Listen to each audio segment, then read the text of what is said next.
that I missed when it comes to self-management that led to in fact, the kind of heart attack that I had online, they call it the widow maker, because people don't survive.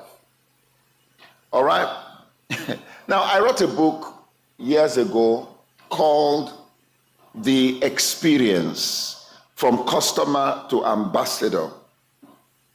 I was talking about how great organizations are built, not necessarily on great products, but great experiences.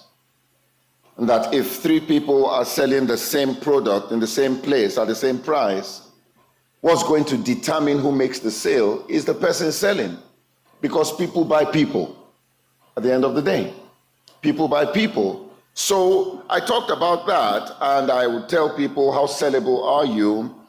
And I made a strong case for growing ambassadors and not just customers, because customers stay with you for the good times, ambassadors defend you in the bad times. But then I realized I was not a good ambassador of myself. All right? And let me explain. The most difficult person to sell something to is yourself. Have you ever tried recording your voice, or maybe there's a recording of your voice, and they want to play the recording in front of other people? Most people get embarrassed and they say, no, don't do that, isn't it? You know? So it's difficult to sell things to ourselves. So why was I not selling? Or why was I not buying myself? Why was I not being an ambassador for myself? First, I was not self-regulating. That's one of the things. Because you are constantly resonating with your audience, with the society. I like to give an example. President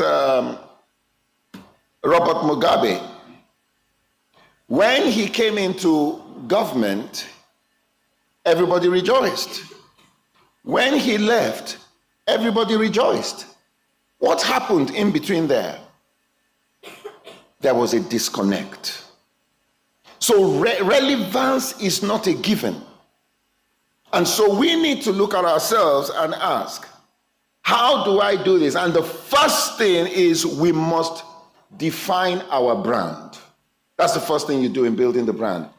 How do you want to be known? How do you want? Winston Churchill said something that I connect with a lot. He said, history is going to be kind to me. And they asked him, how could you be so sure? He said, because I intend to write my own history. So you need to define your brand, because if you don't define how you want to be perceived, how you want to be seen, the world will still define it for you anyway. I'll give you my own personal story about defining the brand. One day, many years ago, maybe about 20 years ago or so, I was reading in the newspaper and they talked about me and they called me a motivational speaker. I laughed for 2 reasons. Number 1, I did not know what motivational speakers do. And number 2, I needed motivation myself. My background is in social statistics. So I laughed about it and we left it at that. Do you know what? It stuck. Society had defined me. The media had defined me. Oh, is somebody hearing me today? They had defined me. Now, somebody may say, but Wale, what's the big deal? Well, I will tell you, when I was called upon, our company was called upon to drive a transformation process at the United Nations, do you think they were looking for a motivational speaker? No, they were not. When we work with organizations like Google and so on and so forth, are they looking for a motivational speaker? No. I've had the privilege for about 15 years of teaching transformational leadership at the SLDP, at the Kenya School of Government. You know, they're not looking for a motivational speaker. So what is the point? if I did not take back my brand and define my brand, it will limit my progress. So part of that self-regulation was to realize that busier does not mean bigger. What means bigger is depth, substance. It must be substance over hype. How do you want to be defined? So define your brand, then you have to project your brand. As an author, I learned something the hard way, and that is there's a difference between a best written book and a best-selling book. You may have a book that is so well written, but nobody knows about it.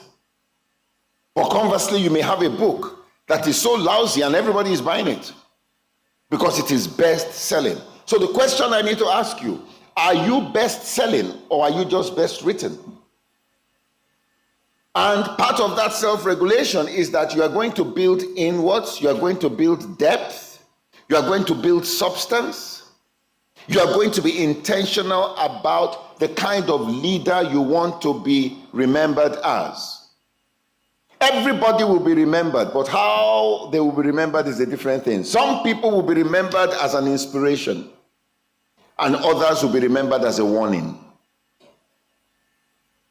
When I say some people are remembered as an inspiration, that means in future, somebody else wants to come and do the job you're doing, they will be told, if you want to succeed here, whatever you do, be like so and so. That's called an inspiration.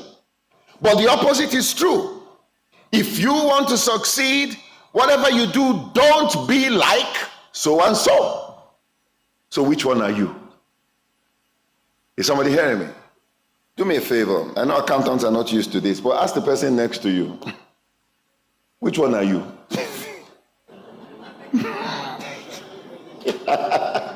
No, it's true. Are you an inspiration or are you a warning? Because everybody is going to fit into that thing. Let me go to Nigeria now. I beg you. Everybody is going to fit into that.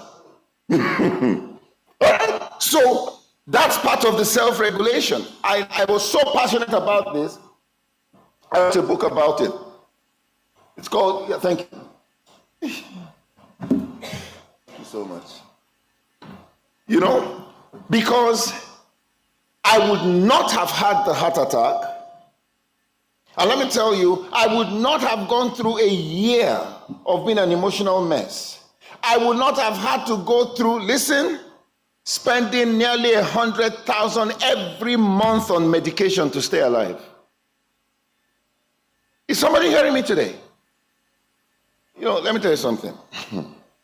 The wise person learns from the experience of others. The fool insists on making his own mistakes. You understand?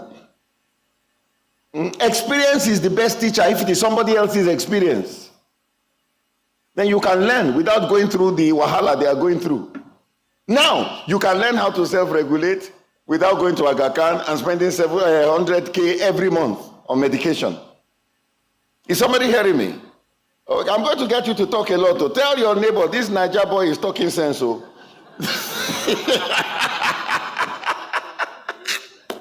Is he talking sense? Abego, Oga. All right. So I wrote about it. I said, brand control. I said, let me help people to build depth, build substance, build a brand that will work for them so they don't have to be all over the place. Build a brand that will work for them. Let me ask you a question. There's a friend of mine.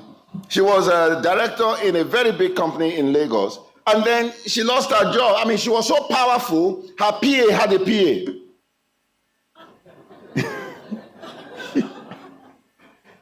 And then she lost her job, and nobody remembered who she was. Let me tell you something, I beg, don't be deceived.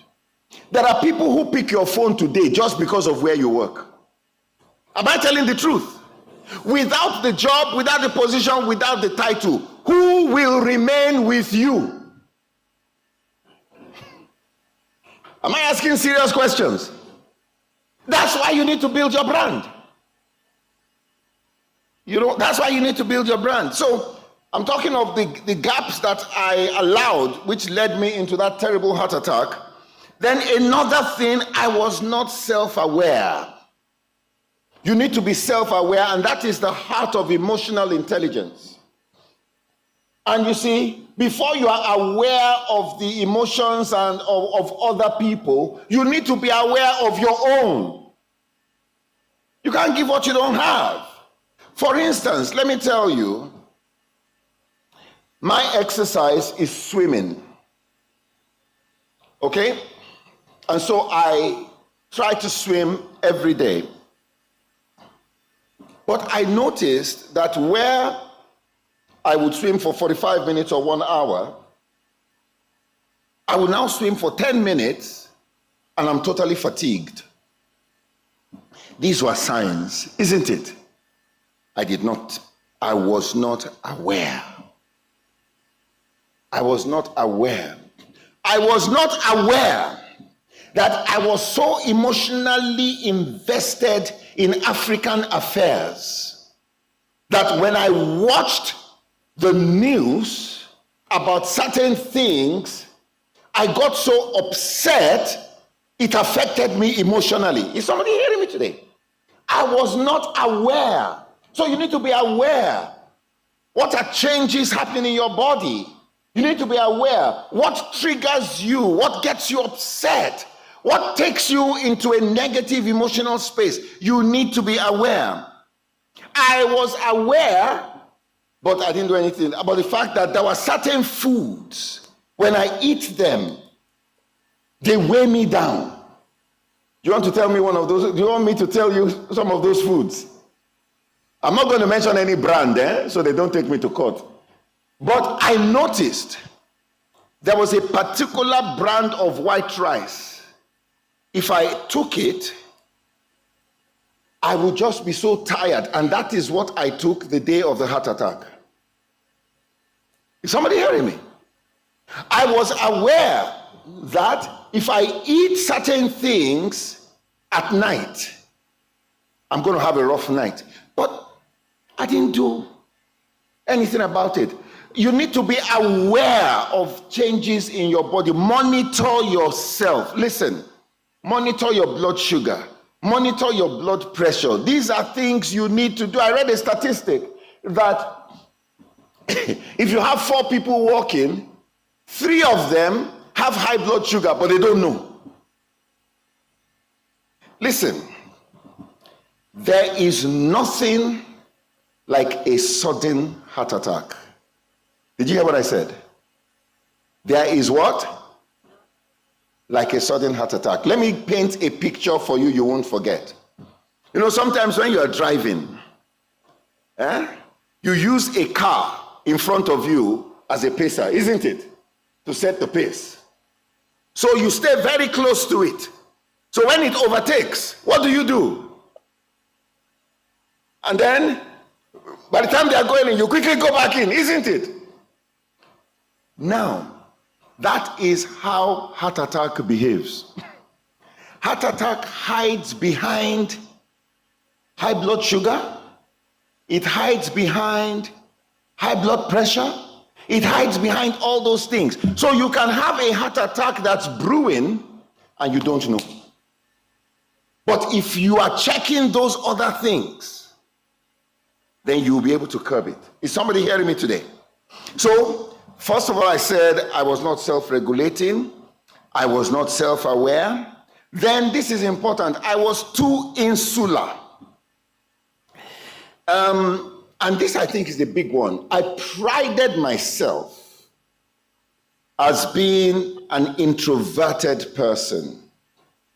And those who know me closely, they know that. Let me tell you, yes, I come out in public. I do all the stuff I do in public. But you would notice many times I just take off. If I live where I stay in Kilifi is in the jungle.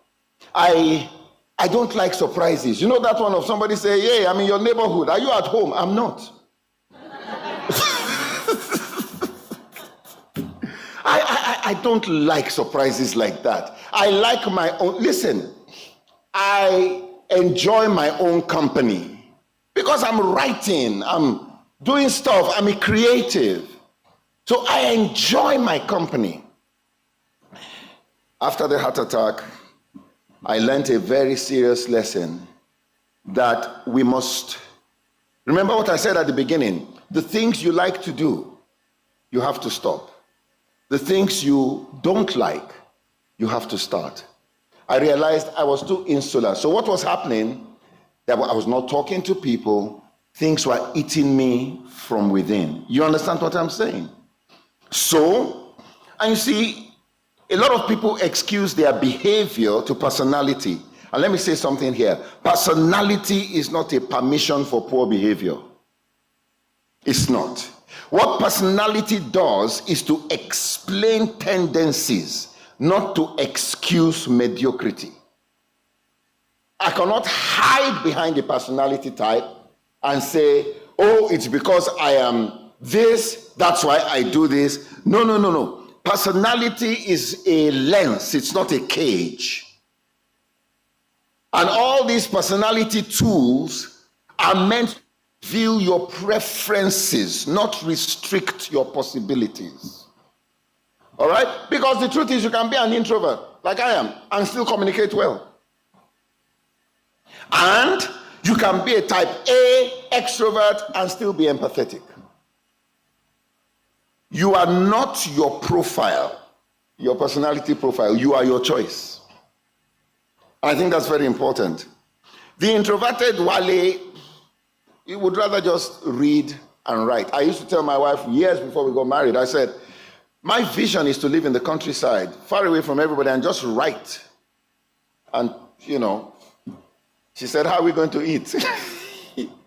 I think that was a valid question. But that's my preference. That's me. All right? But it is a proven scientific fact that behavior changes with context. All right? In fact, according to a lot of studies in psychology and behavioral science, that context can override personality. That's called the situational strength theory. Somebody who says, I'm very blunt, I just say it as it is. My friend, when you are in front of your boss, you will adjust. Am I telling the truth? I just say things the way they are. Continue. In front of leadership, you'll see what happens to you. Is somebody hearing? All right? So today, what have I done? I had to change. So I go out from time to time, enjoy good company. I realize that even though I enjoy my own company, there's a dimension of interconnectivity that I would never achieve on my own. And as a researcher, I went to look at this. I studied on this, that begin to create memories. Create memories, laugh, and travel light. Don't hold baggage. Listen to this study, a Harvard study of adult development. 80-year-long study found that good relationships are the most significant predictor of long-term happiness and health. Did you hear that? Good relationships. The Longevity Project, another research by Howard Friedman and Leslie Martin, they said it's also based on 80 years of just following the lives of people and then seeing how they are 80 years later, those who are alive. This is shocking. They said they emphasized the role of social connections and emotional well-being. Social connections and emotional well-being in longevity, surpassing exercise and diet in importance. That's why you find some people, all the things that you think they don't need to do, don't drink, don't smoke, don't eat ugali at 12 midnight, they do all that and they live to be 100. Then you see the other person who is not doing any of that, is going to the gym every day and he drops down dead at 40. Have you seen it before? And they said the greatest predictor is your social connections. So anybody that wants to take me out after this, I'm ready. Then I think second to the last point, I became more intentional. And I think that's important. I became more intentional. I used to procrastinate about a lot of things. How many people here procrastinate a bit? Or am I the only one? I used to procrastinate that, you know what? One day, I will do this. One day, I will do this. Procrastination is a position held by people who are deceived to think they're in control of time. All right? So, listen, I was talking to somebody this morning. I said, since that heart attack, I have done more of all the things I had as dreams to do in my life than I did before the heart attack. Because I realized I saw things flipping away just like this. So, what did I do? Since then, I've written more books. This year alone, I've done 2 books, bringing the total number of books to 24 that I've written. And why do I keep writing? I write on leadership, I write on transformation. And so why do I keep writing? It's part of being intentional about legacy. Is somebody hearing me today? Then I started another company called African Legends, a publishing house, because I was tired, and I've been saying this for over 25 to 30 years. I was tired of every time we are, as a trainer, the case studies you are using, this case study of Elon Musk, a case study of Bill Gates, and I'm saying, but we have them here. Am I telling the truth? We have them here. How come we are not documenting them? So we started African Legends to begin to write books, particularly of business and success stories on the continent. And next month, we're releasing about 5 new authors. You know? And I want to challenge you. Maybe some of you have procrastinated. One day, I will write that book. That's why we set this up. Let me tell you, our authors are busy people. They're CEOs, they're chief officers like many of you. They don't have time. So what do? I have an editorial team that meets with them on Zoom. You know, somebody said civilization is making the best of all the resources available at any point in time. So, my editorial team will meet with them, have conversations with them, about 4 conversations, record, transcribe, bounce it back and forth, arrange, and in 90 days, you will hold your book, like I'm holding this. You will hold your book. And I began to say, look, it is intellectual property. It is passive income. It is multiplying your knowledge and mentoring other people. It is securing your legacy. All right? So I became more intentional in doing all these things. I became more legacy-minded, and I think that will influence a lot of the things we do. You know, I was fascinated by organizations that stood the test of time.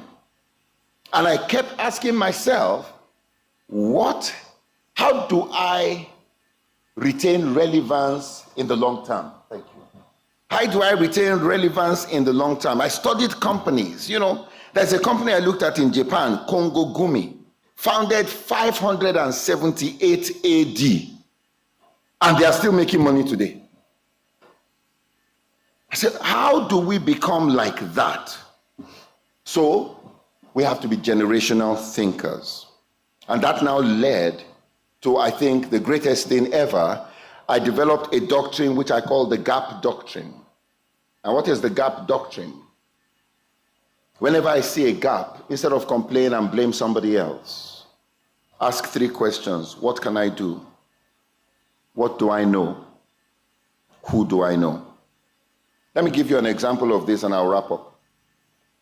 Listen, I was with a governor in South Coast, the whole county. Was governor of Trans-Nzoia. And when we were having a conversation, he said, we don't have a university in the whole county, GAP. Then I was with the speaker. of the county assembly. He said, we don't have a university. So I took my phone and I texted somebody. I asked them, I said, what if we found somebody who has an already existing university somewhere? Can we approach them? They said, yes. I texted someone. I said, there's an opportunity. Can we do this? The person I texted called me immediately. It was former President Obasanjo, who has the best technical university in Nigeria.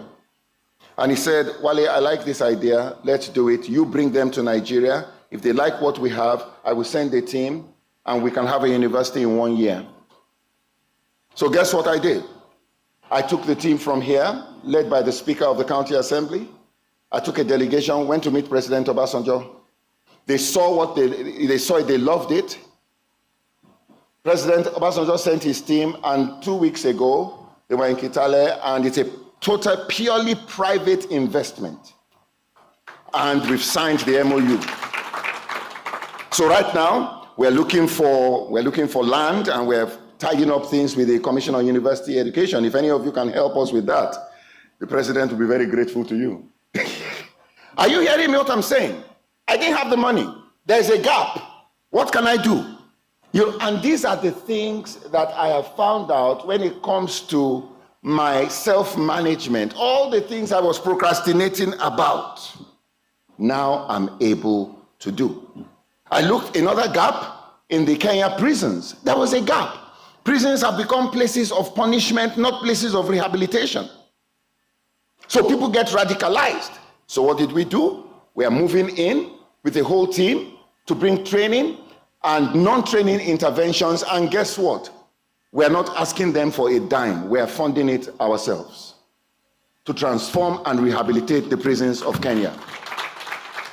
We saw a gap. I can go on with so many initiatives we're embarking on like that. So, to learn more, I've got to close now.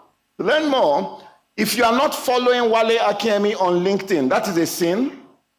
You need to ask God to forgive you. So follow Wale Akinyemi on LinkedIn, and you can see some of this we're doing. We're already planning on something with immigration, because the first contact a foreigner has in Kenya is with an immigration officer, isn't it? That can define the experience and their image of Kenya. So we approached the immigration. The Director General has been phenomenal, and we're going to do that. There are gaps everywhere. Instead of complaining, let's get involved. This is part of how we are managing self. All right? So I've got to go. But before I go, you know I'm a writer. And I remember last time I was here, I did something for all of you, which I'm going to do again. Are you ready? When I talked about relevance, it came from Beyond Intelligence. Okay? It's a story of how to stay relevant. Brand control is what I talked about. And then the experience from customer to ambassador. How many of you would like a copy of the experience? How many of you? All right. Oh, not everybody wants. Okay, let's try this again. From all over, how many of you want a copy of the experience? Lift up your hand. Okay. Pride in one. Where is that? I see people who want. Okay, I'm going to give everybody a free copy. Who lifted up their hands? Now look at you Africans. Yeah. Look at my Africans. I want to give everybody a free copy. Who wants? No. Wait to. Mamma mia. Are you hearing? He was the only one listening to my class. That opportunities are grabbed. But that said, I want to give everybody a copy of the experience, or if you want a copy of brand control, how to shape your brand, I want to give you a copy. Now, can I end by doing what all of you normally do to us? Are you ready? So you all want free copies? All those who want free copies say, aye. Now, what do you people do to us? Terms and conditions apply. Terms and conditions? Isn't that, I learned from you. You see, so I'm learning. So what you do, we are outside here, we are outside at Sarova. Just get any 2 books and they will give you one for free. How cool is that? I even went further to explain, to do the calculation, because I know what you are always thinking figures. Each book online is 1,300. Here, it is 1,000. Now, when you get 3, that means you are getting each book at 666.66 shillings. I learned that from you. I'm a good student. All right? So thank you so much for having me. Don't procrastinate. If you want to write a book, reach out. I'm there to help you. And let's fill the gap. Let's be nation builders and take this continent where it ought to be. God bless you. Thank you very much indeed.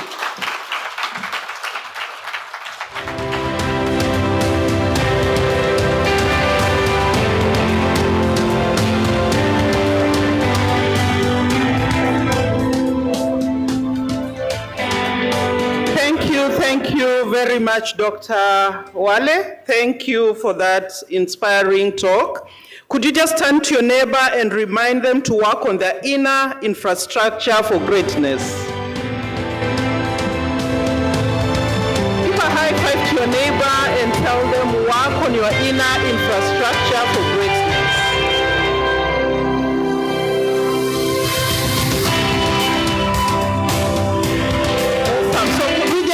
Dr. Wale a big round of applause.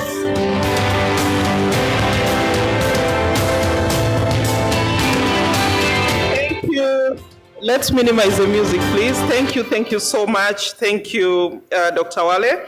Allow me to take this opportunity to acknowledge the presence of our former Vice President. He is in Sarova, White Sands, and will be speaking to us in a short while. His Excellency, Dr. Stephen Musyoka. He's in White Sands and will be speaking to us in a short while. So let's acknowledge him. We could give him another round, give him a round of applause. Delegates, I'd like us to take a few questions. We will get 1 question from each side. Unfortunately, because of time constraint, we started late. And like I have mentioned, we have our former Vice President who will be speaking to us shortly. So we will have 1 question from White Sands, another question from Pride in One, 1 question from our online delegates, and finally 1 question from Pride in Two. So Sarova, White Sands, if we could get somebody coordinate for us to get the question. Let us pick a question from White Sands. Right, Sarova. Just 1 question, kindly. 1 question, please. Go ahead. My name is CPA Dr. Stephen Mbaya Kimwele. It's always exciting to see Dr. Wale present. My question to you, Dr. Wale, and this pertains to leaders and the people who have busy schedules. What is your take and advice when it comes to self-regulate when someone is holding these demanding schedules? And then you probably could also try to answer, is there a correlation between the mental health and self-regulation? Thank you. Thank you very much, Sarova. Pride in One, CPA Olive, help us get 1 question from there. Yes, Pride in One, 1 question. Looks like Pride in One are very self-regulated. We have 1 question, please. Mike? 1 question. Oga? You said that the Stone Age did not end because the world ran out of stones. Isn't it? Or I didn't hear well. I really didn't understand that. Maybe that one, Oga, I beg you explain that. It's right. Thank you. Rispa from CPA Olive. Yes. I did not get the name of the person, but I hope since you're in Pride in One, you got his name and his question. It wasn't clear to the rest of us what he asked. We got his question. I think Dr. Wale will respond. But the first question from Sarova, Dr. Wale didn't hear it well. probably it can be asked again. Thank you. I noted what Dr. Kimwele asked. If I got him right, he was asking if mental health and self-regulation are related. But if that's not right, probably Mwakazi could help us get the question one more time. There's a bit of sound problem. While we're at that, we could get a question from Pride in too. Okay. We're ready, Sarova. Okay, I may probably Yes. repeat my question. And Dr. Wale, you said out of 1 yes, you have around 10 no's. And then my question was, what is your take and advice to leaders and people holding demanding position when it comes to self-regulation? And in addition, probably you answer, is there any correlation between the mental health and self-regulation? Thank you. Thank you very much. Pride in two, do we have a question? Pride in two, any question? Okay, could we get a question from the online audience? Right, we do have one question here. What is the place of God in the workplace? Is there a place for a miraculous world in the workplace? Because you talked about it. Over to you. Okay, so thank you very much for those questions, and I would like to invite Dr. Wale to just respond in about 3 minutes. Over to you, Dr. Wale. Thank you so much. I will start with the first question. Your advice to people in top demanding positions and all that. Look, it's very simple. Like I said, as a consultant working with the UN and a whole lot of organizations internationally, I was always on the move. But let me ask you, on the 11th of August, 2023, at 3 p.m., when I had that massive heart attack, if I had not recovered, would those institutions close down? They will go on. All right? So you need to know, and part of self-regulation is when to, knowing when to say, you know what? Me time. I need to take some me time. No matter how busy you are. There is a reason why in the United States, they have Camp David as a presidential retreat. There's a reason for that. So that now when you say mental health and self-regulation, if you do not practice self-regulation, you are exposed to mental health problems. You will. And I went through that whole thing. Then the Stone Age did not end because the world ran out of stones. It's very simple. Do we still have stones today? Yes. But are we in the Stone Age? No. So there are still stones. What happened? Thinking. And I think this is a big question we need to ask leaders. What is the age of your ideas? Henry Ford said, if he was going to ask his team what to come up with, they would have said, nobody would have come up with, let's do cars, let's make cars. They would have said, let's make faster horses. And one of the challenges I see on the continent is a word that I think has been abused, is the word benchmark. We are benchmarking everything. We soon begin to benchmark stupidity and mediocrity. And the question I ask is, the pyramids in Egypt for 3,800 years were the tallest man.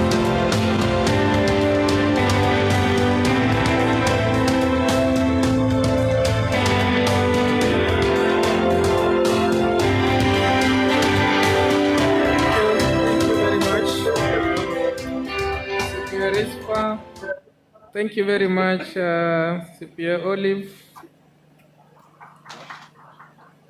I think you've honored Dr. Wale.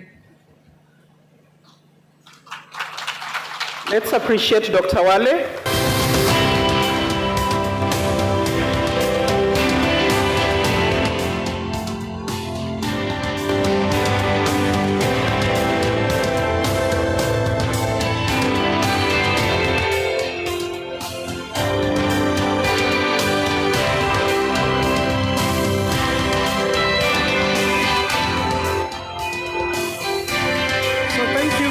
Because of time, we need to give our former Vice President sufficient time. He's here with his team. I won't take a lot of time. He's not somebody you want to introduce. He's a Kenyan household name. His Excellency Dr. Stephen Kalonzo Musyoka is here with us. He will share with us quite a number of issues from different perspectives. Your Excellency, here we have many Kenyans, but also we have our colleagues from the Eastern Africa region. We have colleagues from the Institute of Certified Public Accountants of Rwanda, Uganda, Tanzania, and Burundi, and others are online internationally. So we welcome you to speak to us, share your experiences, and I'm sure we will be able to benefit a lot from your coming. Of course, we have had quite an eventful week with various speakers, various panelists on various topics, and today we have you. So I would want members of the Institute and delegates to give a round of applause for His Excellency for arriving. Thank you. Yeah, I actually arrived. A very good morning to all of you. Please be seated. And listening to Dr. Wale, I think I saw him before he suffered the heart attack that he talked about. It's so good, Wale, if you're still in the house, we thank God for you and your life. And thank you for being such a transformational speaker. He also runs a street university. Can you imagine? A street university, which is an online institution. Before I make my remarks, ladies and gentlemen, allow me to recognize that I'm accompanied by 3 senators. Thank you so much, one of whom is the Secretary General of my party, or our party, Senator Shakila Abdallah, all the way from Lamu. And then we have Senator Agnes Kavindu, Senator for Machakos. And then we have Senator Enoch Wambua. He's also the Deputy Minority Leader in the Senate. Then we have a number of MCRs from all over the place. If you could also stand, Irene Molu, and got a number of them. Now, I want to make my remarks. But I must also tell you to tighten your belt because I'm here to intentionally provoke you as professionals, because it's a call to action if indeed we want to save our nation. And so I'll read these remarks and perhaps juxtapose them occasionally with other remarks. Mr. Chairman, or is it Mr. President Kakai? Philip Kakai, Madam Chief Executive Officer, CPA, Dr. Grace Kamau, incoming Chairman, Professor Elizabeth Kalunda. I love that name. Reminds me of where I come from. Distinguished council members and delegates gathered today, whether here or at the Sarova White Sands, here in Sarova, or Pride in Mombasa, or those of you joining us virtually. It is a great honor to address the Institute of Certified Public Accountants of this 42nd annual seminar. And ladies and gentlemen, ISPAC has a long and very rich history. The Institute, founded as a regulatory organization by an Act of Parliament in 1978, is responsible for regulating and coordinating the operations of Kenya certified and registered public accountants. You not only advise the examination board on examinations and standards, you also advise the Minister for Finance on matters relating to financial accountability in all sectors of the economy by setting and enforcing standards of professional practice, such as accounting, auditing, and ethical standards.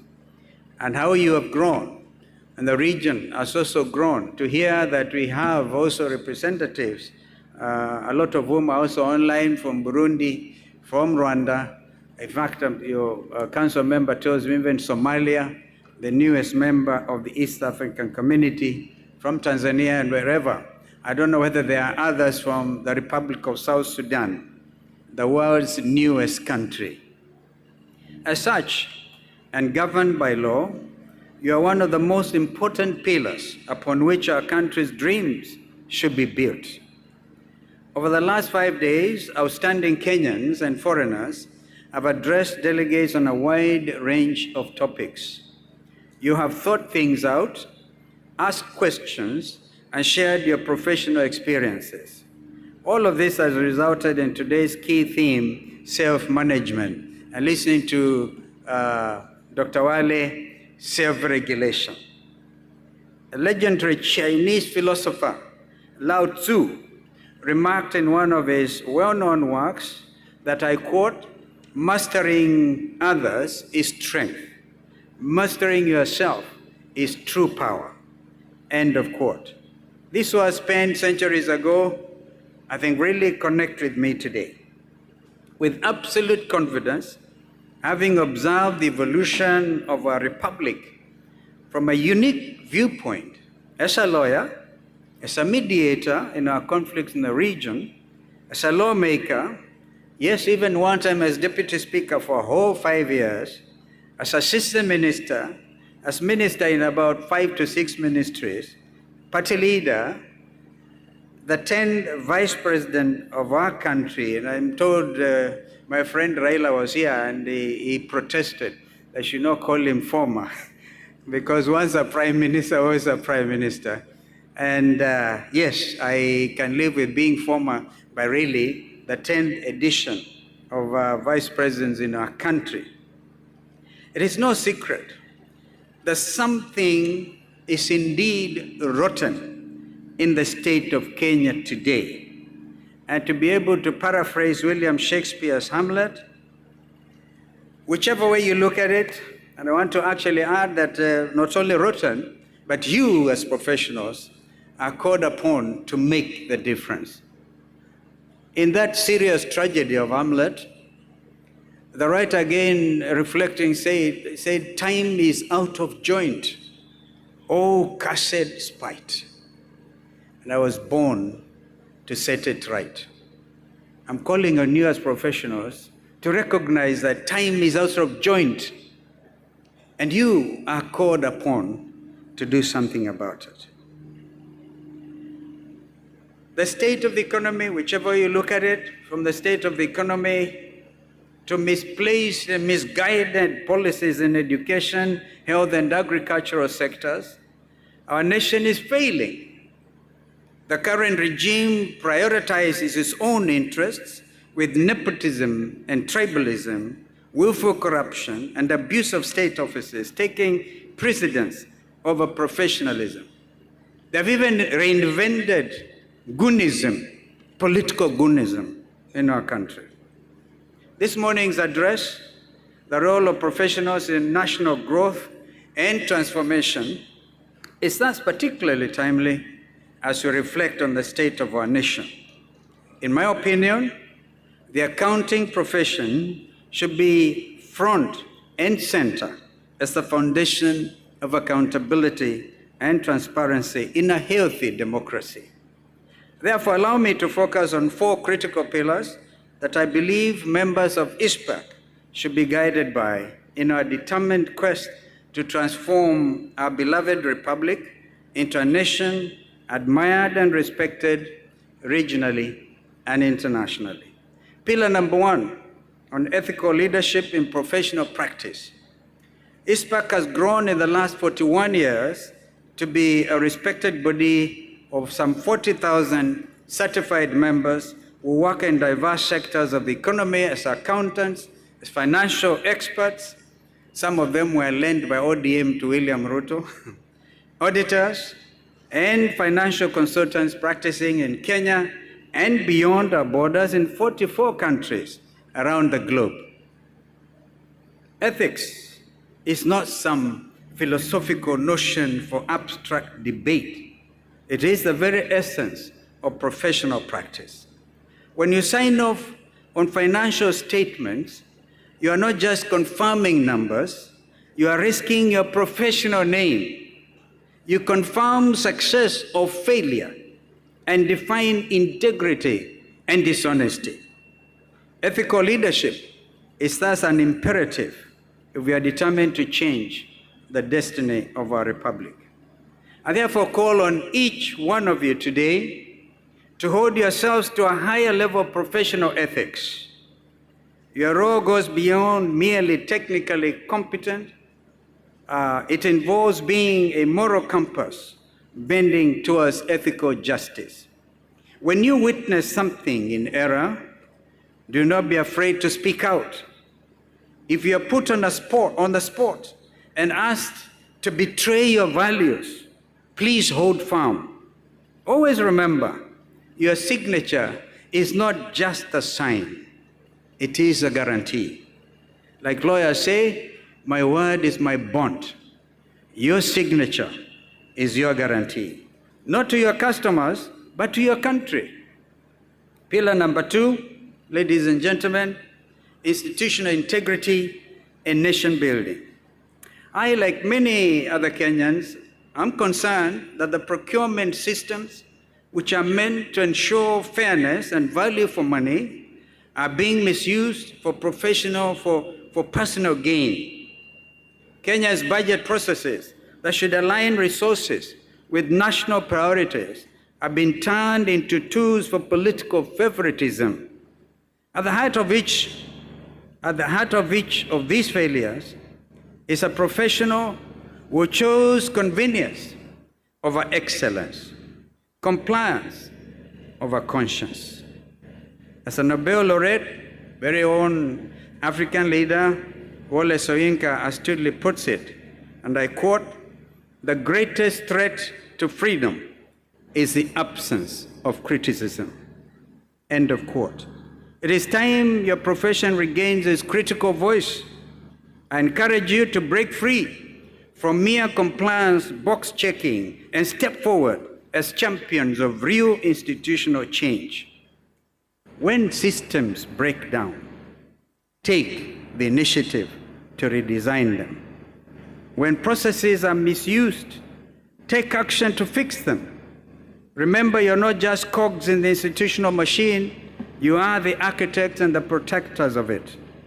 Ladies and gentlemen, August 27, 2010 will always remain one of the most important days for me, and I believe for our country, and also for you, as well as all Kenyans. As previously stated, I have the honor of seeing firsthand some of the most significant events leading up to our country's rebirth. When our third president, President Mwai Kibaki, whom I had the honor to serve as his vice president, promulgated the new Constitutional Republic of Kenya at Uhuru Park, Nairobi, I also took an oath of office as our country's 10th vice president. I swore to be faithful and bear true allegiance to the Republic of Kenya and to obey, to preserve, protect, and defend our Constitution as by law established, and all other laws of the Republic, and that I would protect and uphold the sovereignty, the integrity, and dignity of the people of Kenya. I therefore have an obligation, if not a duty, to speak out against the current regime's blatant, indeed criminal attempts to state capture independent constitutional offices such as the Auditor General and the Controller of Budget, as well as intimidate the current office bearers, Nancy Gavungu and Margaret Nyakango in particular. There was written in Proverbs 11, I quote 11:3, when the foundations are being destroyed, what can the righteous do? This was come to mind. I know we are from various faiths, but I think God is universal. The foundations, according to me, are getting destroyed. The righteous act of these two high professionals, Nancy Gathungu and Dr. Nyakango, in exposing wanton rot perpetuated by the current leadership should be celebrated. Despite threats and outright intimidation, they have stood strong and firm. Their moral conscience stays unwavering. They are, in my opinion, genuine shujas, mashujaa wetu hao.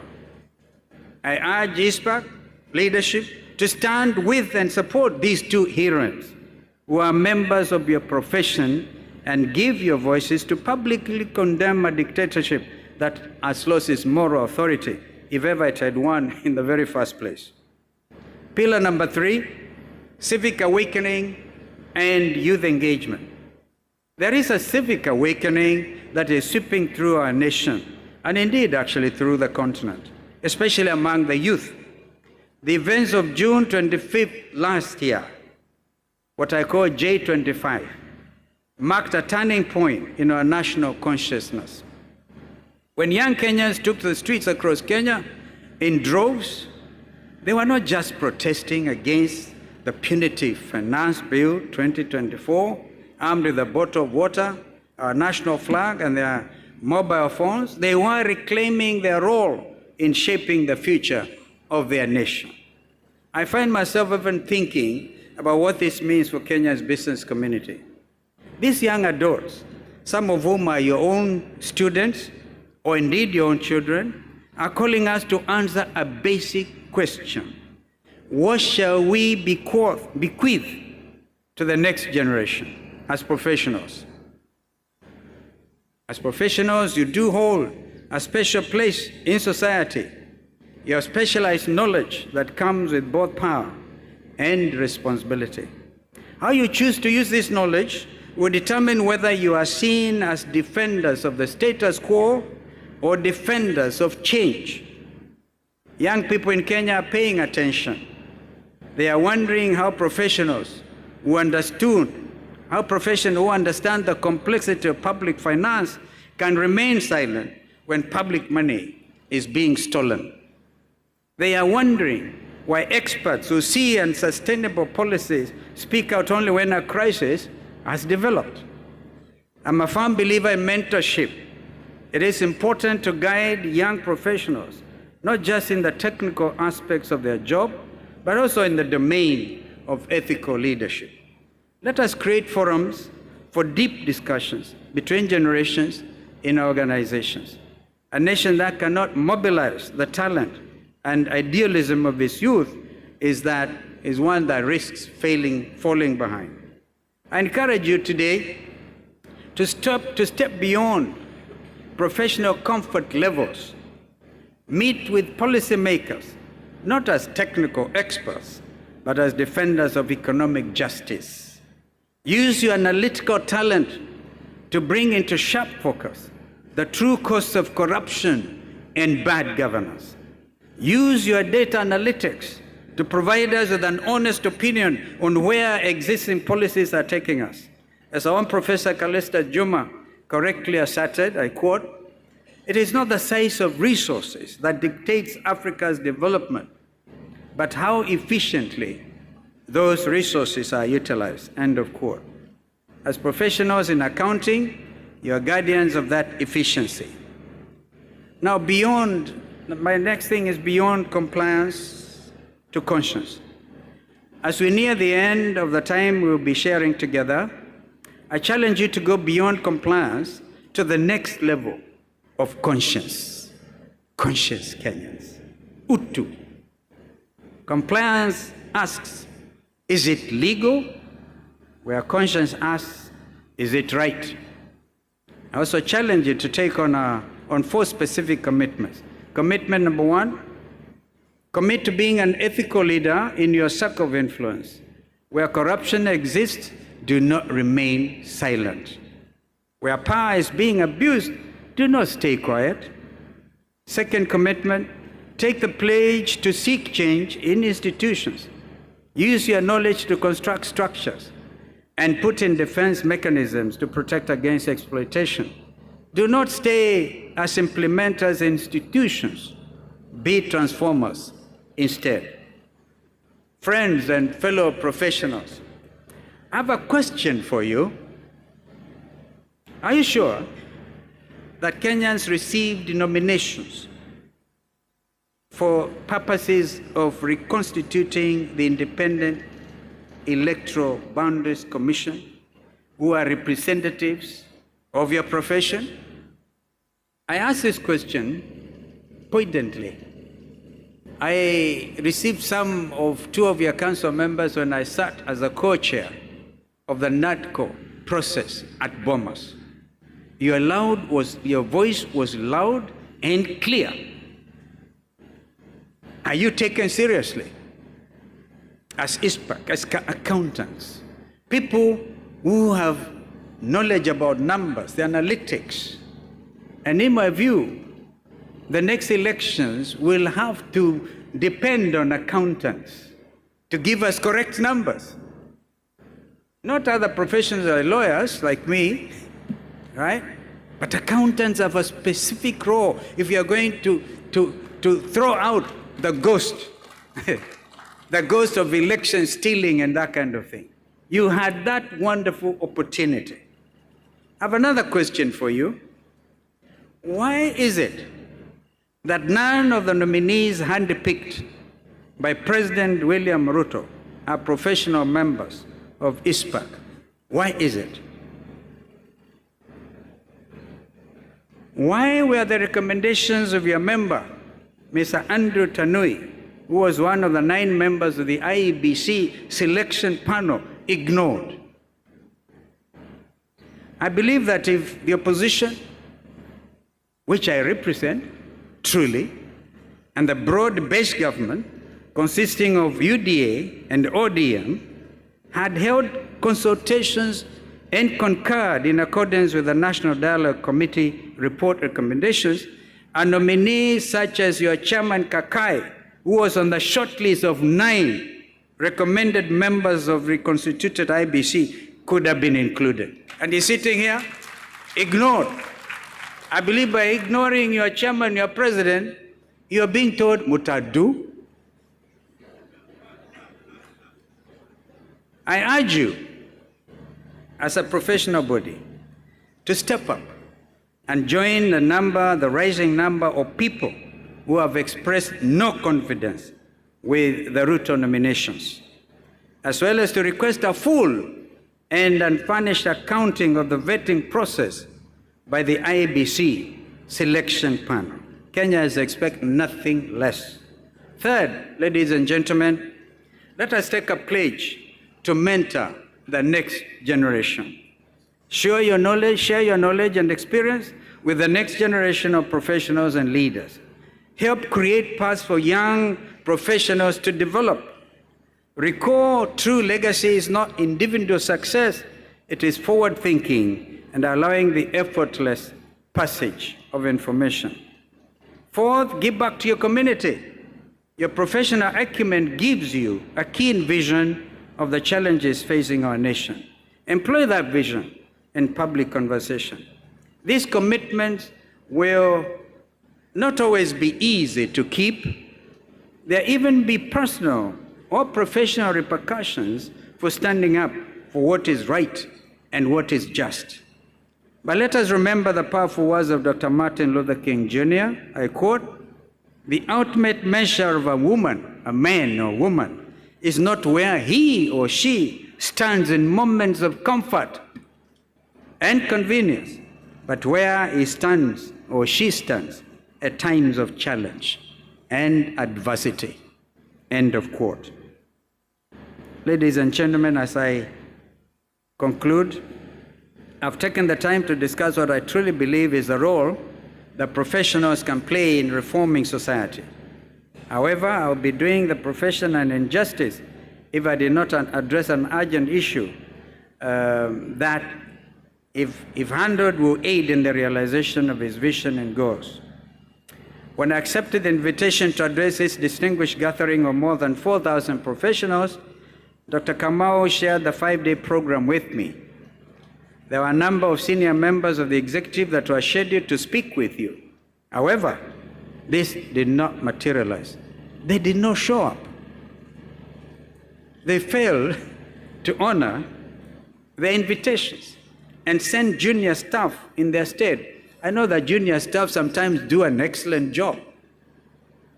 But look at this decor, the seriousness of this forum. If Prime Minister Raila Odinga made it here, and he proclaimed he's still not in government, I doubt that, others should have taken leadership, showed leadership. They failed to honor the invitations for persons or reasons they believe were valid.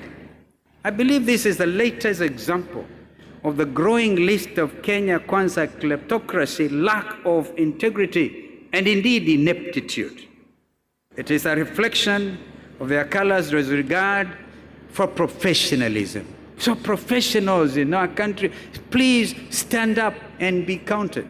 Did you know that the last general election had a very interesting statistic?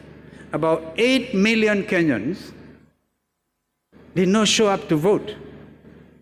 I believe a lot of them, those who are professionals, who found it difficult to go out and queue in a primary school from 6 o'clock in the morning until 4 in the afternoon. And they sat in the comfort of their homes. You unfortunately do not vote by proxy. You got to go there and do it. I think we have to think as professionals. There are countries where voting is compulsory. I think in India, for example, voting is compulsory. It's the world's largest democracy. Think about this. Because of that, every Kenyan with a payslip is feeling the weight of that inaction. Going forward, I think every Kenyan payslip holder will be the first ones, in my view, to get out by 4 o'clock in the morning and then queue. They should have used this forum for public discussion. I'm talking about those friends too who did not show up.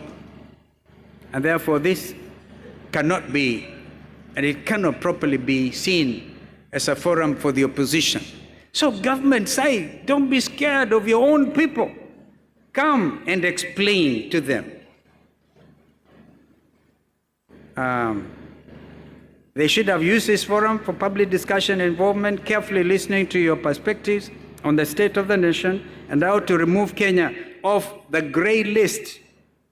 They should have sought your expert advice on how to reinforce this 41-year-old body in light of emerging trends and concerns, such as the use of technology, data analytics, and artificial intelligence, as well as dealing with money laundering and wish-washing. They should have discussed accountant empowerment.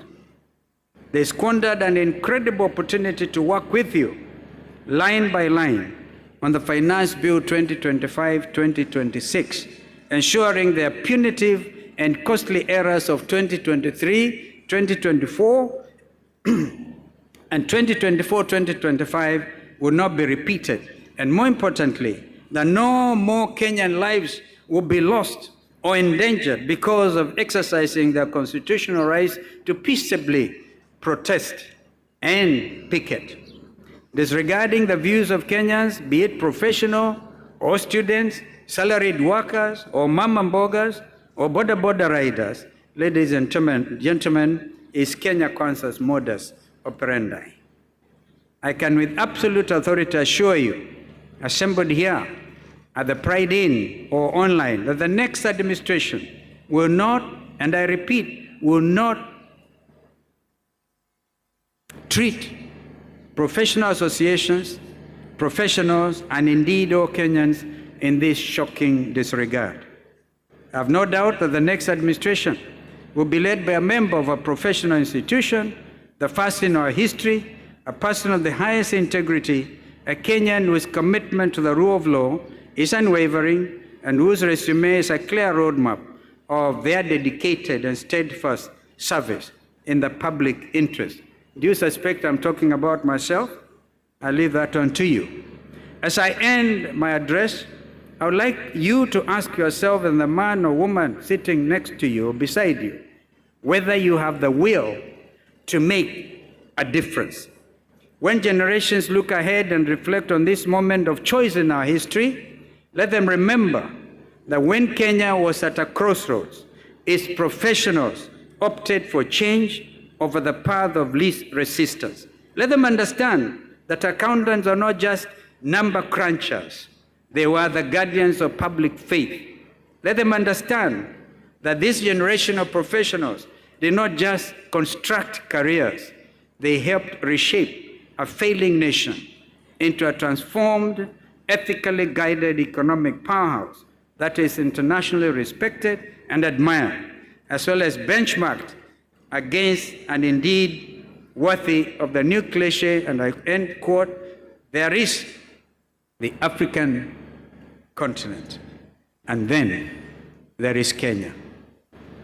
Have you heard that lately? I agree, Dr. Wale, you cannot benchmark mediocrity.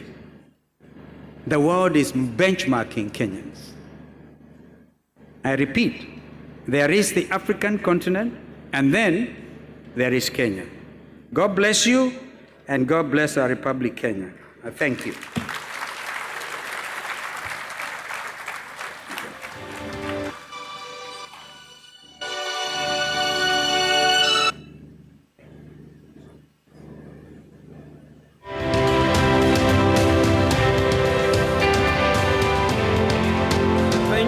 Thank you very much, Your Excellency, the 10th Vice President of Kenya. Let's give him a round of applause. Everywhere, online,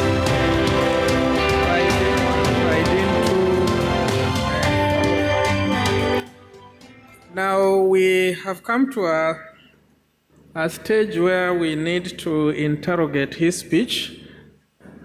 And I would want us to get a few questions because of time. So we'll get 2 from each venue, and then he will be able to respond to all of them.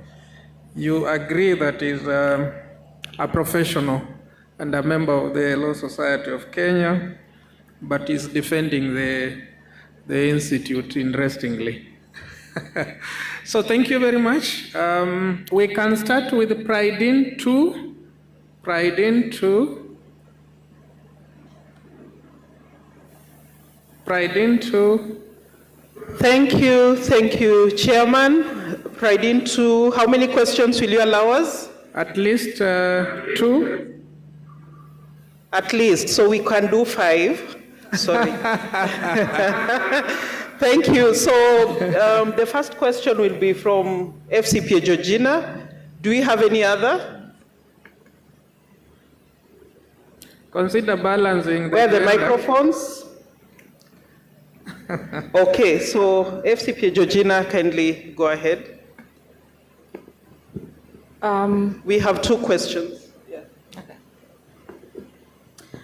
Thank you so much, Your Excellency, the former Vice President of Kenya, Honorable Stephen Kalonzo Musyoka.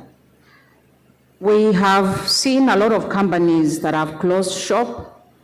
Some have shifted their businesses to the neighboring countries. SMEs are closing down, sinking down with debt. And all this has culminated into what is beyond employment and now gone to negative social practices. What would be the realistic ways that professionals can come into the space and be able to restore what has been lost, and specifically to be able to create avenues for job creation, and meaningful job creation, not just job creation, restore investor confidence, and above all, spur economic growth. Thank you. Thank you very much, FCPA Georgina. We have another question from Pride in Two. Go ahead, sir. Thank you very much, Mr. Richard Prasito, CPA. My question to His Excellency Kalonzo Musyoka, the chairman of Wiper Party, on the issue of Finance Bill 2025, because we had 2024, which brought a lot of uproar, and then we had a lot of issues, people being abducted, running on the streets. Now we have another one, 2025. Maybe in the opposition, in the Kenya opposition, if you are involved and you are able to interrogate to see that issues which raise a lot of uproar in Kenya in 2024 are not replicated, so that we may not have the same issues as we had last year. So I think it's important we interrogate. If you're able to interrogate yourself, especially because you have representation in the both houses, National Assembly and the Senate, if they're able to interrogate the issues being raised in the items in the 2025 Finance Bill, so that they may not be replicated in the one in 2024. Thank you. Thank you very much, CPA, though you didn't introduce yourself. Richard Pasitau, CPA from Kajiado County. Thank you very much. Chair, those are the questions from Pride in Two. I give it back to you.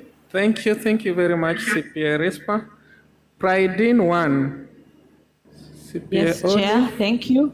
Pride in One, we are ready. We have two questions. I will start with the lady.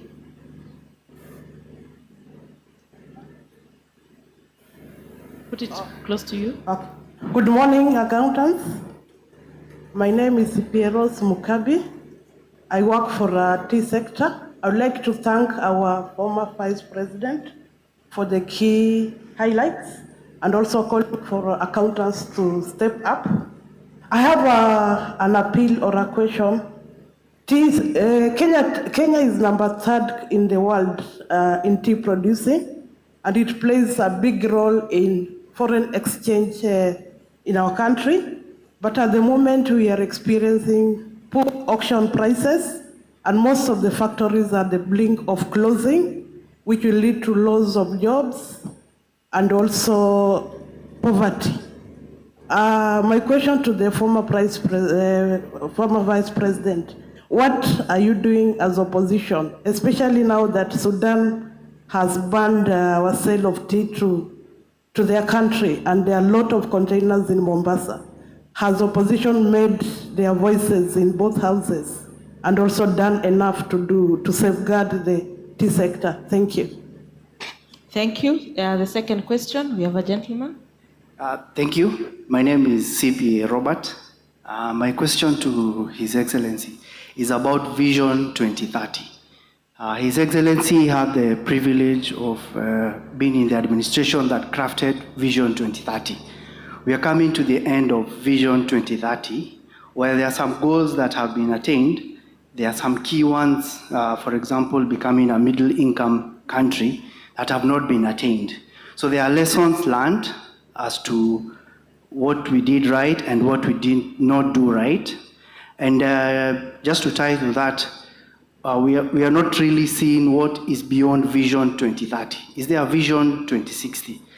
And as a candidate anchoring to form government in the next election, you will probably be operating outside Vision 2030.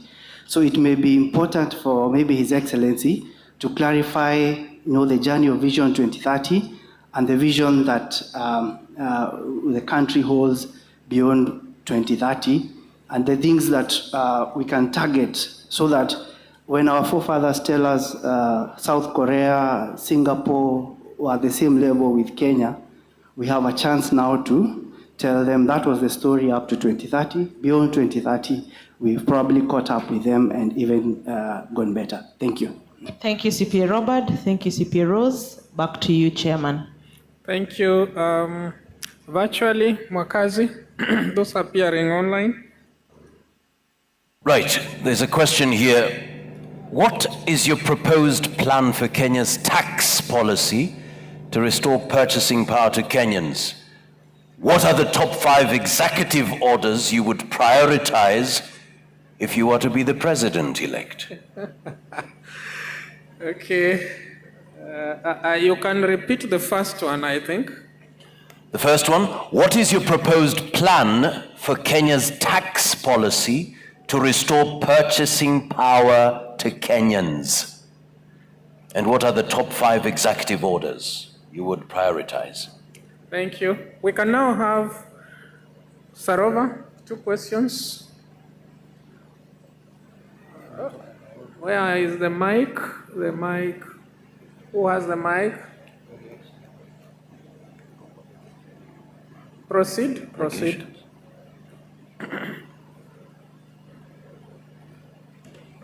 My name is CPA Albert Mutia Mailu, and my question is both to my party leader, Honorable Kalonzo Musyoka, and my senator, Bwana Wambua, who is here.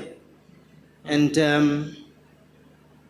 what I'm wondering is, I'm not feeling both of you as the opposition, and when things are not working well in Kenya, and when we are talking about 2027, I'm seeing the coalition you are trying to form is with the people who are already tainted. Are we really on the right direction? Thank you. Okay. Another mic is there?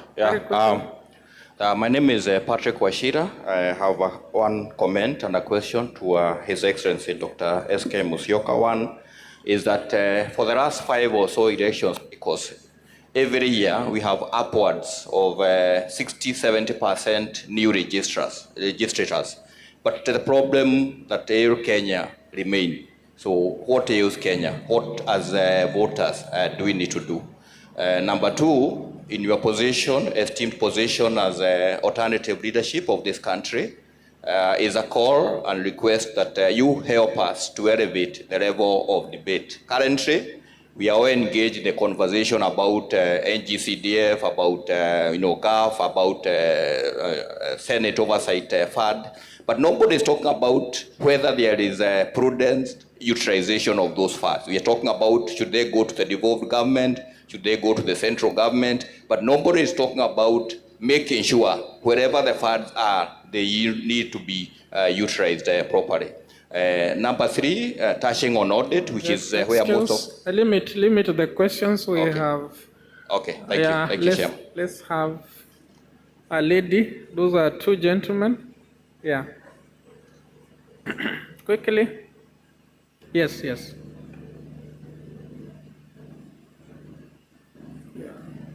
The mic is not on. My name is CPA Catherine Juma, and looking at Kenya, we have a government that is very expensive. We saw the original 21 districts divided into 47 counties, and so many other things, positions came in with that during the constitution that is now over 10 years old. I want to hear, Your Excellency, your opinion on whether the voices of the accountants were heard as far as the cost of delivery that government is concerned. Because we had the legal mind, the lawyers were very vocal, and the political class. Would you, in your opinion, as a politician, say that their accountants were heard, or did we keep quiet? And are we doing anything to change how this country is governed as far as cost of delivery is concerned? Thank you. Okay. Finally here, those two, a lady. I think we are done.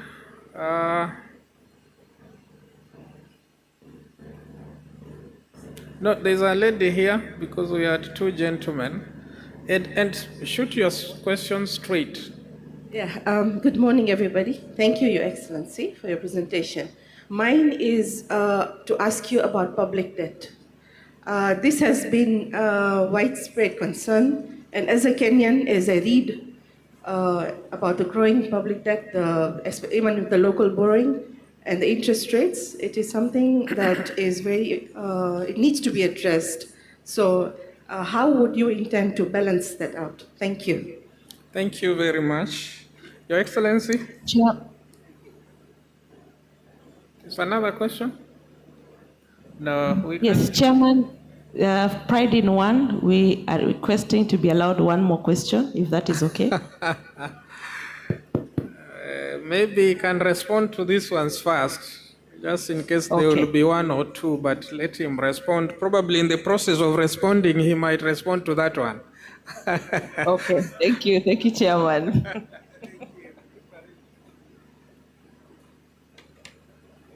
Well, there are quite a number of questions, a handful, very useful questions. I'll start with Georgina.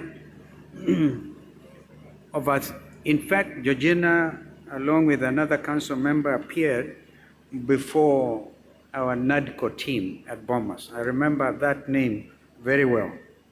I suspect, like the incoming president, she's from my part of the world. But that is not relevant now. What is important is a question she has put forward.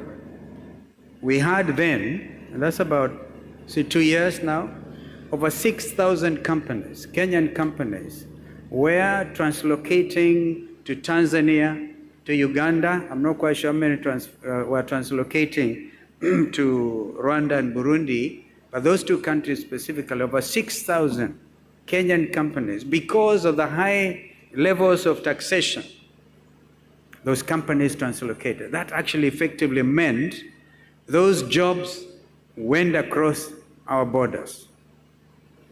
And Catherine Juma, you would agree with me that losing any job is actually being ineffective cost-wise, because these are the young people who are crying out for their country. They cannot get their jobs back. Therefore, Georgina, the creation of jobs will be a priority in the coming administration. And I think I can link that up with the question that the gentleman asked online. I think it was Mwakazi.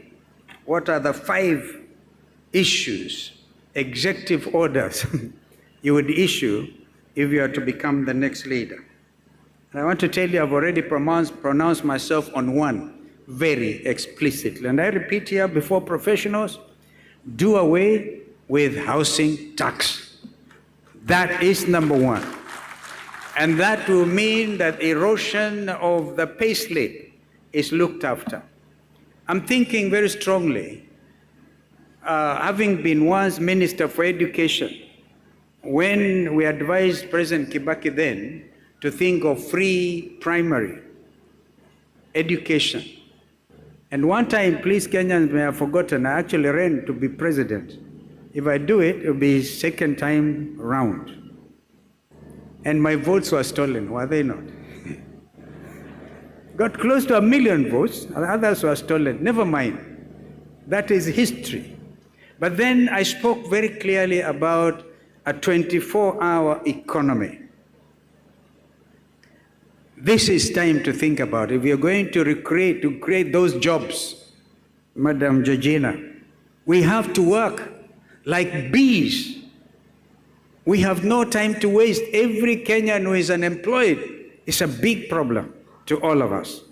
And then they turn violent, we call them goons, and then become ready for political leaders who have lost focus, and they believe they can buy leadership by employing goons. Look at what happened at the promulgation. I think former Deputy President Gachagua, not former deputy. Deputy President Gachagua just wanted to name his new political party. They could not even allow him. You pay goons to cause harm, possibly death to leaders. Kenyans must stand up and say, no. I, like Mahatma Gandhi, I believe in change which is free of bloodletting. And so we will say no to Gunism, because these unemployed Kenyans, you give them 500 shillings and tell them, stone Madam President, they will do it. We have to get our conscience back. But the free education should be taken a notch higher. Whether or not it will be my executive order number 2, will await the input of the professionals, Catherine Juma. But we can do free primary education, free secondary education in our public schools, and even free university education. If we stop the stealing, there will be free university education, because every Kenyan is entitled to the highest quality of life. Vision 2030, some friend talked about Vision 2030. And I've seen in your printed programs, talk about medium-term planning, the 4th edition, to try to achieve the objectives we had set ourselves, given ourselves about Vision 2030. What are you hearing? Do you hear the Ruto administration 1 minute talking about Vision 2030? No. What you hear them talk about is bottom-up. Goodness. Kenyans, I think we need to go for mental checkup. All of us. Bottom-up economics. One time William Ruto thought was a student of Mwai Kibaki, was a foremost economist. Remember, as leaders, President Mwai Kibaki, when he was Minister for Finance, actually appeared in the Time magazine. That time is the most promising, one of the most promising African and world leaders. He lived to be that. You don't hear anybody talk about Vision 2030. But I can tell you, we have ongoing Vision 2030 projects that this current administration is doing nothing about, or they least care about them. I'll give you an example. A project that is supposed to produce 650 megawatts of electricity, known as the High Grand Falls Dam, should have been implemented by now. And that to add on to electricity, connectivity, and even be able to export our electricity. You know that at midnight, we receive from the Owen Falls Dam in Uganda so much. And yet this Vision 2030, which are also supposed to do entire irrigation of Tana River County all the way to Garissa counties. Nobody talks about that. Even the Mama Mbogas are forgotten. And one of the things you do, like we did with President Kibaki, was to remove to zero rate the boda. Do you know that a boda today that would have cost 70,000 shillings is costing 150 shillings because of the taxation, Ruto regime? That will be another executive order. At least we have something that is helping the youth.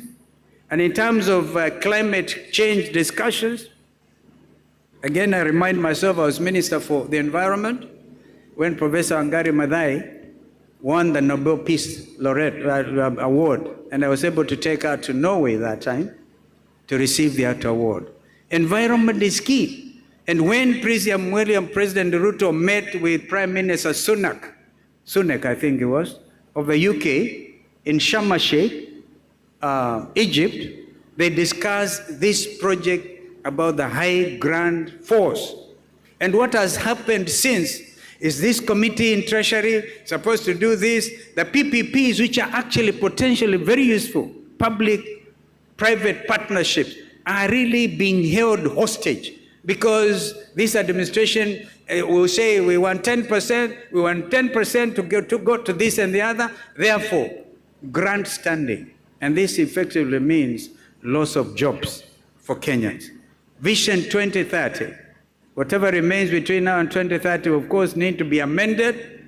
Africa is talking about Vision 2063. I believe myself, even as professionals, we take out our gloves and decide for once we are getting out of our comfort zones and stop corruption I talked about you signing documents that sell out your conscience and your country. If we do that, we stop Ruto and his team from mismanaging this economy, we will be able to do stuff between now and 2030 and prepare for the next medium-term plan.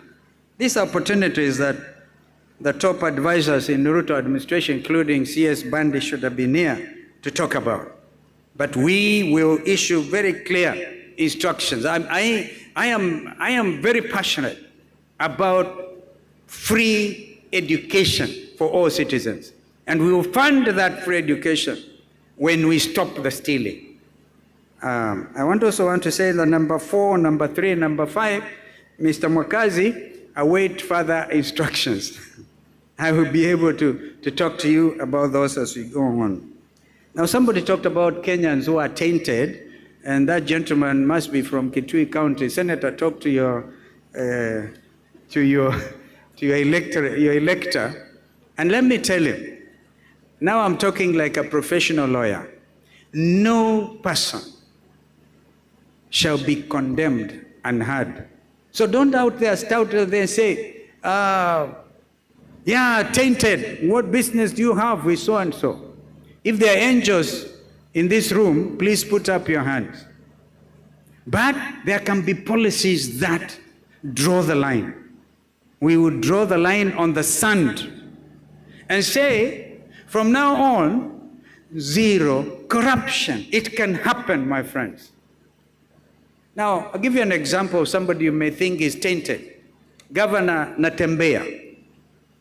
2 days ago, and I gave advance notice, was haunted. Because they want to punish any dissenting voices, went out and obtained a search warrant.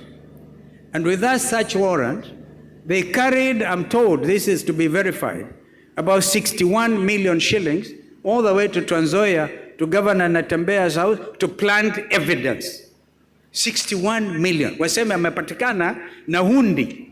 Hundi ya 61 million shillings. Huyu mjamaa ni mwizi. What happened? The youths in Trans Nzoia, the Gen Zs in Trans Nzoia, decided, no, we will not allow this. So what did they do? They instead vandalized the Subarus, those famous Subarus. They were flat tired. And to their amazement, they found the loot. There's a village called Matisi in Trans Nzoia. Go check Senator Ambua. That night was party time, enjoying the 61 million evidence to be planted on Governor Natembeya. What a shame. What a shame.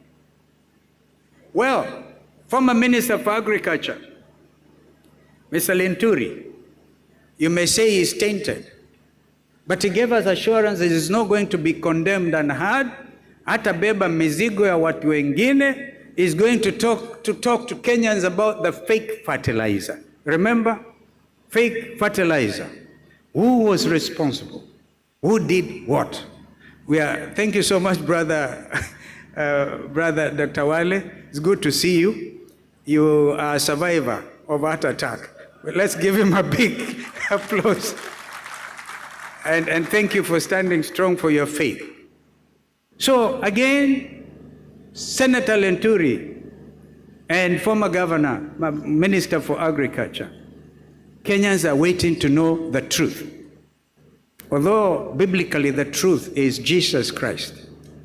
And Kenyan leaders keep on saying, you shall know the truth, and the truth shall set you free.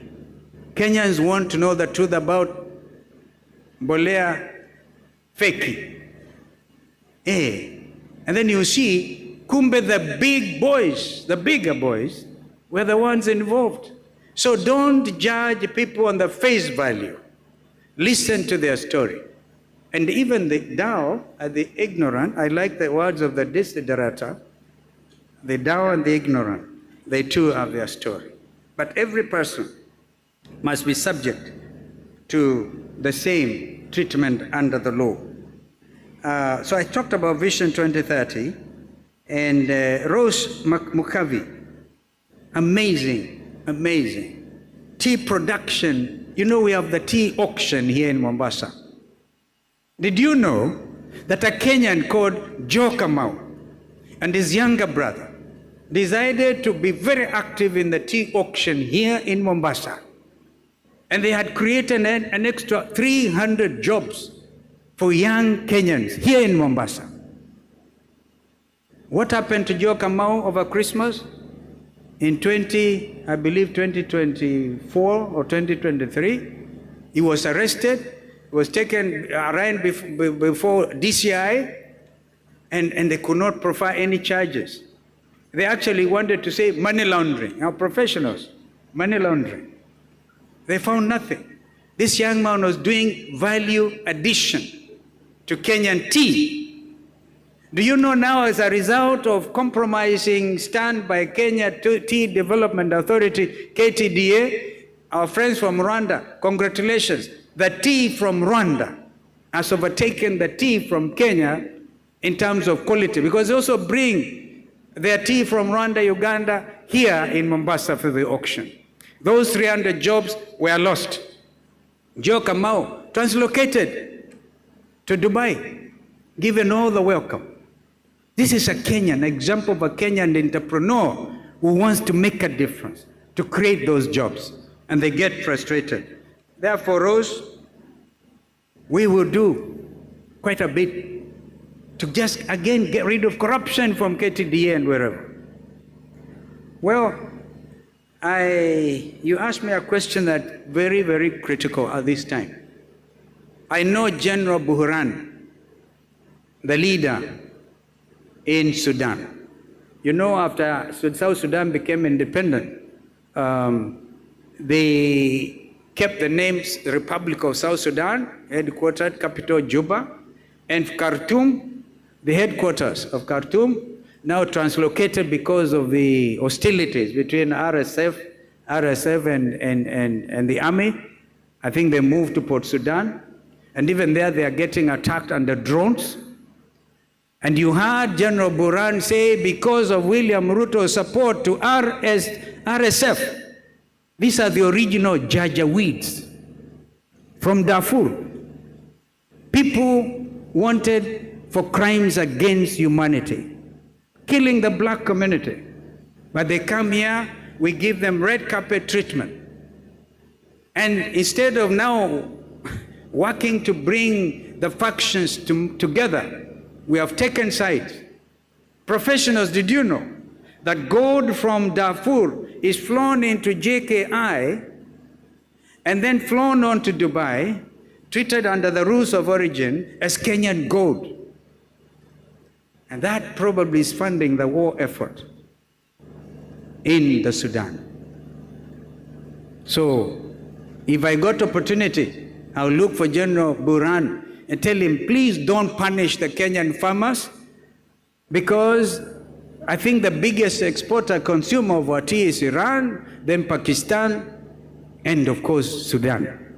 Wanakula ile kawa tungu, tea, black tea. And people are sitting here supervising corruption. How will this economy ever grow? So I still maintain that it is possible to get rid of corruption, and this economy will grow like where Kibaki and I left it. We are later joined by Prime Minister Raila Odinga. And Kenyans will remember, that is the time when our GDP growth actually hit 7%. Now I want to conclude. I hope I've tried to respond. I would want to get professional advice from you. I've always dreamed of Dubai in Kenya, not necessarily Dubai. And Mombasa can be a free port.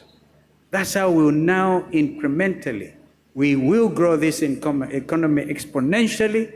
This economy will take off. But because of corruption, I'll give you another example. President Paul Kagame decided to give 49% shares to Qatar Airways. Qatar Airways had come wanting to do the same with Kenya Airways, but you show our 10%, our 20%. So Qatar migrated to Kigali. Kigali is about to launch one of the best international airports in the African continent. JKIA supposed to be leased to Andani. Corruption, Shah, she, Andani. We must talk openly as Kenyans. So this is where we are, the state of a nation with regard to corruption. Imagine if Qatar Airways had bought the 49 shares in Kenya Airways. If I was William Ruto, I'd give him free advice because I think Kenya is in good standing with the Emirates. Perhaps try and convince the Emirates to do what Qatar has done in Rwanda. Perhaps our international airport will regain its name. Do you know that any Kenyan arriving from anywhere in the world, and there are many in the diaspora, wakiingia pale JKI, mizigo inawakwa XXXX, that means unalipa huyu customs pesa nyingi zaidi. Wengine wamenulia tu relatives leso moja or something. You have to pay ushuru even on that. This is an ushuru land. You pay through your nose. I think Kenyans are now the wiser. So I think I've tried to address that, Catherine, and public debt, of course, Madam, you didn't give us your name, but this public debt. Remember when William Ruto came to power, he said there was going no external borrowing, nothing. William Ruto goes to America, is given the highest honor by President Joe Biden. Kenya is made a non-NATO ally, which I openly objected to, because that's my forte. Our foreign policy orientation has always been that we are positively non-aligned. We are friends to all, because we are still young economy, and we want to grow. But you take size now, you are put on the arm's length, because our Shabab and others, instead of hitting us like they hit us in 1998, remember Dar es Salaam and Nairobi bomb blast? They were hitting Americans, now they'll be hitting Kenyans, because we are aligned. Because of it, our men were taken to Haiti. There's a family in Kiambu still crying for the remains of their loved one. A thing which did not go under the UN Security Council arrangement. It was a deal cut between Kenya and the United States. But what does William Ruto do after that? Agenda item number 5, when a ranking Chinese delegation came to Kenya, and William Ruto said, please China, help Kenya become a member of BRICS. Now from being an aligned nation to a member of BRICS, these are serious matters. Of course, as a sovereign nation, it is our duty to accept to join any bloc without let or hindrance. But don't play games with them. Be honest. The People's Republic of China has helped this economy significantly. And no country, including the United States, can do without China. This is why Donald Trump himself has had to discuss this tariff regime with the People's Republic. Nobody can, but be consistent. Go for non-active, non-alignment. I pity my brother, Wycliffe Musalia, fumbling and not knowing exactly what to do. So the public debt is still an issue. It is growing. I think it's now in trillions. If you use money to develop your economy, develop your infrastructure, do the right thing, minus corruption, nobody will really worry so much about public debt. But if we take over, President Xi Jinping, the leader of the People's Republic, I'm sure will look favorably at those commitments that can help reduce our level of public debt. So I think I've tried to cover those things, and if there's one that is probably not dealt with, I think Finance Bill 2025, our friend from Kajiado, you know, that's why CS Badi should have come here and try to explain and get concurrence from this very authoritative forum. As I said in my statement, line by line approach with regard to the 2025 Finance Bill. But Kenyans are watching. Those things that were objected to by Gen Z, a majority of Kenyans, are still being sneaked in. Being sneaked in. So if there's another clarion call, hashtag reject the bill, Kenyans have every reason to reject it. But before they do, please let them listen to you. I've tried to address all those issues, I think. It's Catherine Juma again on expensive government and cost of delivery, and whether the voice of the accountants was listened to. You see, if you don't stand up, Catherine, and get listened to, you can demand to be listened to. I gave you an example. Your own professional goes in to sit as a member of that selection panel for the IEBC reconstitution panel. He fights, I don't know how well he fought or he got compromised, I don't know. But the name of your own chairman, who should be schooled in numbers better than the lawyers, right, gets ignored. And you're sitting here very comfortably. I think that accountants, if you allow me, I can teach you to demonstrate. I was almost killed in 2023 with Raila and Eugene Wamala, my colleague, almost got killed in Mathare. Because then we were demonstrating against the high cost of living. If you sit out there, don't think you look less of a professional by using your rights under Article 37. In fact, you'll be reinforcing. You know, this is the time, my friends, to do something for your country. Do something for your country. I saw somebody saying, I don't know whether William Ruto said, he set off for my friend Raila Odinga because Kalonzo alikuwa kichwa ngumu. Nitakuwa kichwa ngumu mpaka waende nyumbani. I thank you.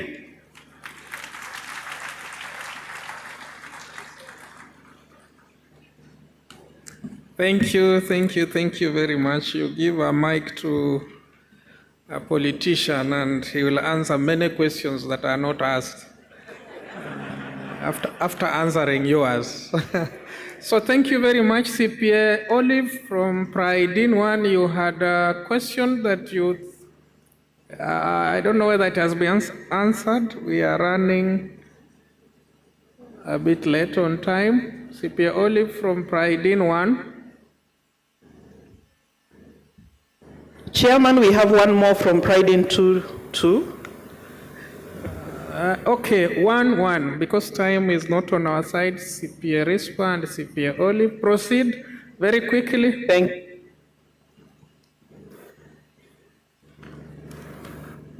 Pride in One, yes, our question is ready. Proceed, CPA Olive. Dr. Wawero will ask the question.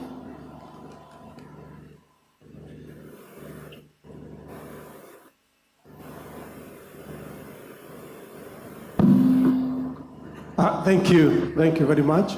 My name is Dr. Wawero Jackson. I'll go straight to my question. Now that you have thrown your heart into the ring to lead the great country of Kenya, I request you to indulge us as accountants your position as a lawyer on odious debts. Given that our country debt is running at about 12 trillion, what will be your policy position on odious debt? Thank you. CPA Rispa, Pride in Two. Pride in Two, we have a question from Council Member CPA Wycliffe. Go ahead. Thank you. My name, as you've said, is CPA Wycliffe Bichanga, Council Member.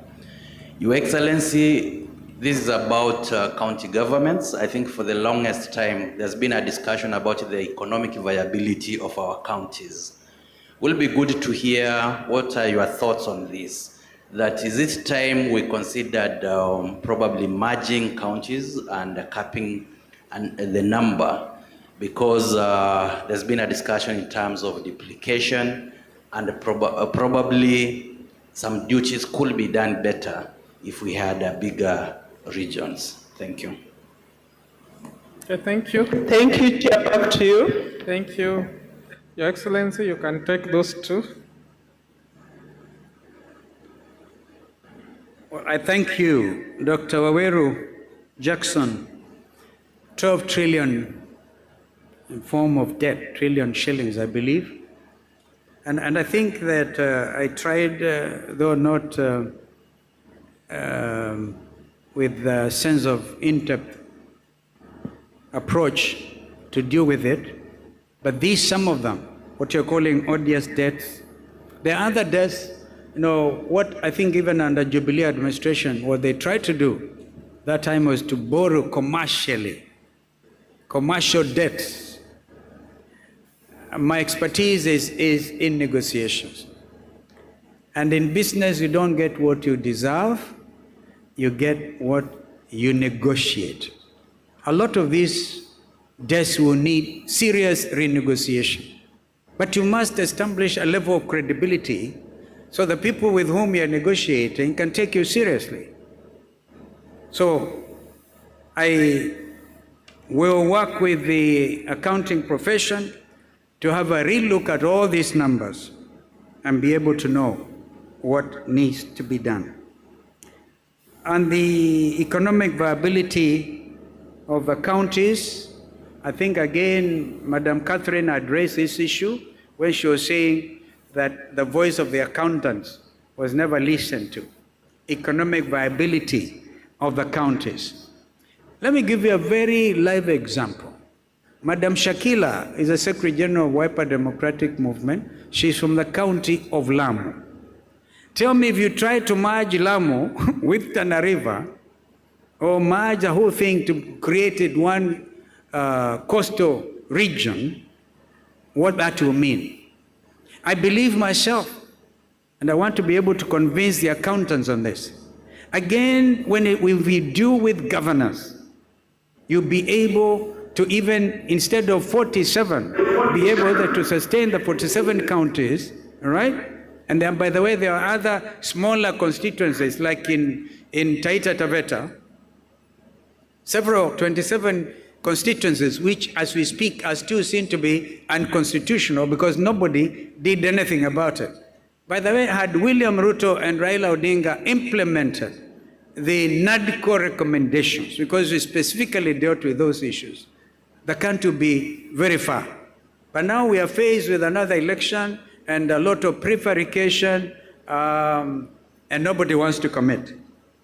My view then will be we need to further interrogate, because if you're looking at amending the Constitution, the lawyers will talk to you about the basic structure. The 47 counties are written in the Constitution. To do anything about that, you need to go to the Kenyans with a referendum. On a referendum, make it a referendum issue. There were those who felt that time that instead of having the 47 counties, why don't we stick to the 8 original provinces? That's still a valid question. But the decision was taken by the Kenyan people at a referendum to establish the 47 counties. If you give somebody a right, that's a legal issue again. You give somebody a right and you want to take it away from them, you really have a lot of explaining to do. Therefore, the safe approach would be stop the stealing, stop the corruption, get people to develop themselves wherever they are. I hope I've answered you, and that was actually the question by council member, was it Chama? It's the same thing. It will need a lot of consultation. I thank you.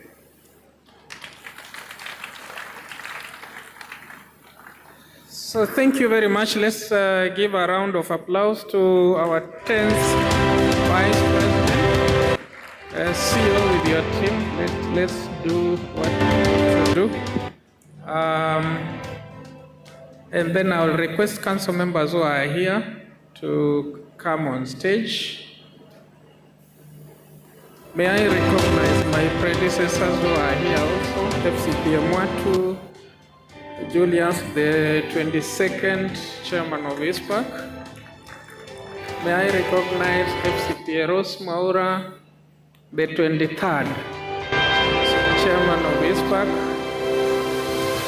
and the 25th. Thank you.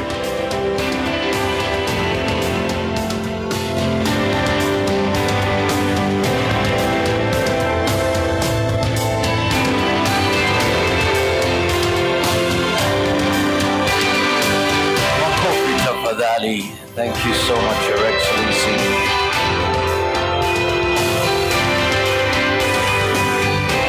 Thank you for your time. Asante sana. Excellent.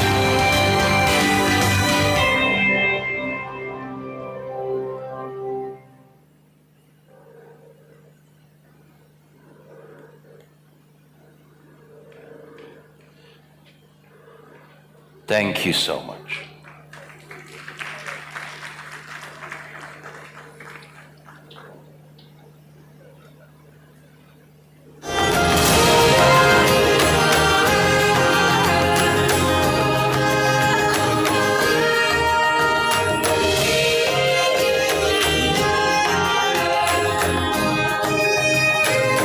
So, ladies and gentlemen, can you request? We take only 15 minutes immediately after this for our break, 15 minutes. Then we come back to the big closure in a big way. But in the meantime, we appreciate you, Your Excellency. Can I request just a moment, a photo with the council members who are here, the senators who are here, and our colleagues from the East Africa community, professional bodies, council members, senators.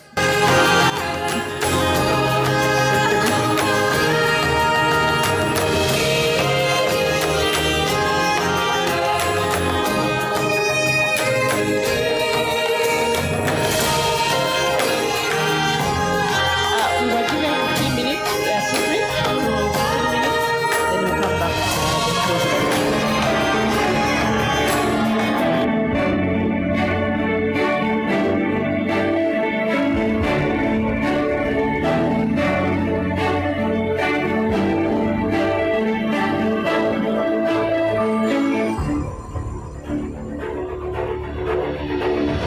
Welcome to the 42nd ISPAC annual seminar happening here in Mombasa. We're looking at beyond the profession, accountants in every sphere of the economy. Happening here in Mombasa, the stage is ready. May I have the former chairman come on board?